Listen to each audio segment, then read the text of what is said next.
स्वागत है दोस्तों हमारे चैनल नॉलेज इन पे। अगर ख्वाहिशें कुछ अलग करने की हों तो दिल और दिमाग में बगावत लाजमी है। तो आज हम लोग बात करेंगे 127 कॉन्स्टिट्यूशनल अमेंडमेंट बिल 2021, जिसे रिसेंटली अभी पार्लियामेंट ने पास किया है। 10 अगस्त को ये बिल लोकसभा और 11 अगस्त को ये बिल राज्यसभा से पास हुआ। ठीक है, इस बिल के अंतर्गत आर्थिक और सामाजिक रूप से जो पिछड़े लोग हैं उन्हें पहचान करना और उन्हें निर्दिष्ट करने की जो राज्य सरकार की शक्ति है वो बहाल किया गया है। ठीक है, तो अगर अब इसके बैकग्राउंड में चलते हैं तो आपको याद होगा 2018 में 102वां संविधान संशोधन एक्ट आया था,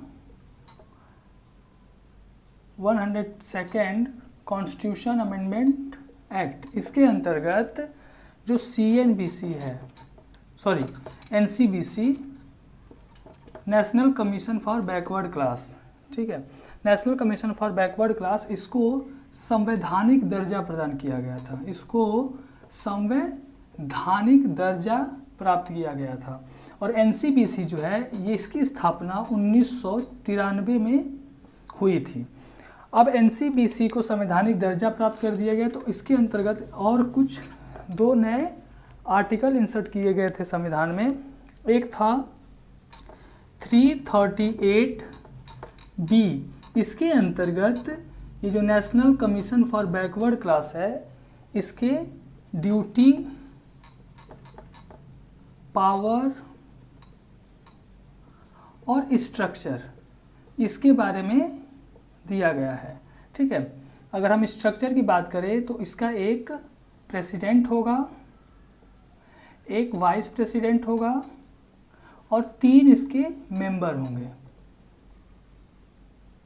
इसके अलावा एक और आर्टिकल इंसर्ट किया गया था 342A।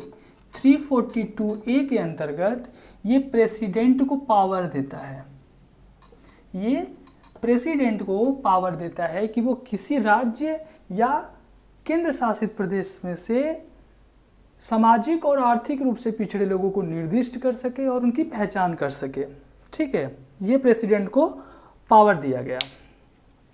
अब इसके बाद क्या हुआ कि आपको पता होगा कि महाराष्ट्र में मराठा लोगों को रिजर्वेशन दिया गया था, तो उसके एक केस आया था सुप्रीम कोर्ट में। तो सुप्रीम कोर्ट ने मई 2021 में 3:2 यानी 3 और 2 रेशियो के से एक जजमेंट दिया था, जिसने सबसे पहले मराठा कोटा को ख़त्म कर दिया। मराठा रिजर्वेशन जो था उसको स्ट्रक डाउन कर दिया।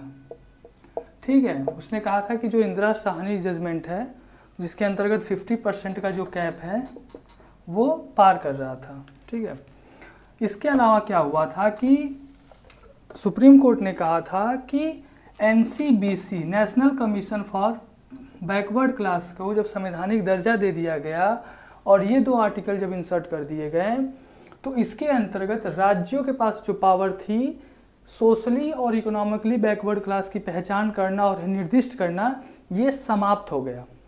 लेकिन 342A के अंतर्गत जो प्रेसिडेंट का जो पावर है वो बना रहेगा। तो इस तरह से राज्य की सरकार की जो पावर थी वो इस जजमेंट के बाद खत्म हो गई। ठीक है, तो सरकार ने क्या किया,